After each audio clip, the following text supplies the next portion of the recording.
Moving on to international news. World leaders have held the opening session of their annual G20 summit with any number of disputes and disagreements on the table.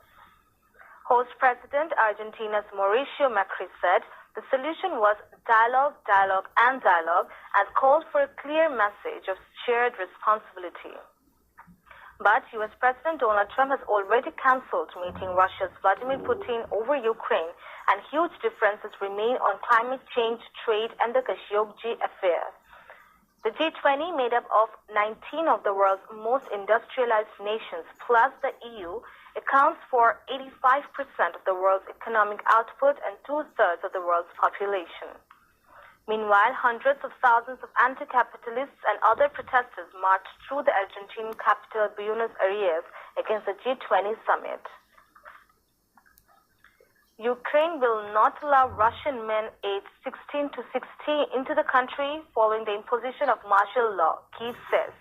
An exception would be made for humanitarian cases such as those traveling to funerals. Russia says it is not planning retaliatory measures.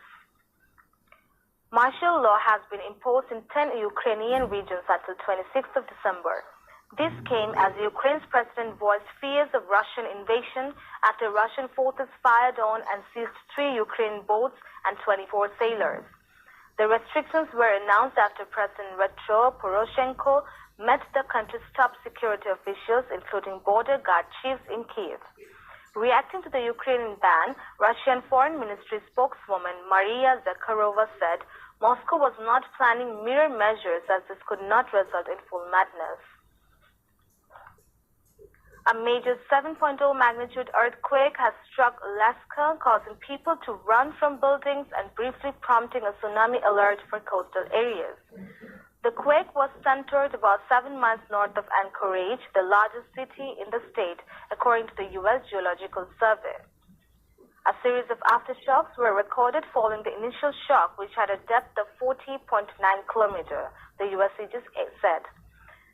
There are currently no reports of casualties. Police and fire teams are coordinating with Alaska State Troopers and National Guard, according to Police Chief Justin Dole. Around 10,000 residents are currently without power, and there have been some reports of building and bridge collapses. That's all from the newsroom for the moment. Thank you for staying with us. Khuda Hafiz.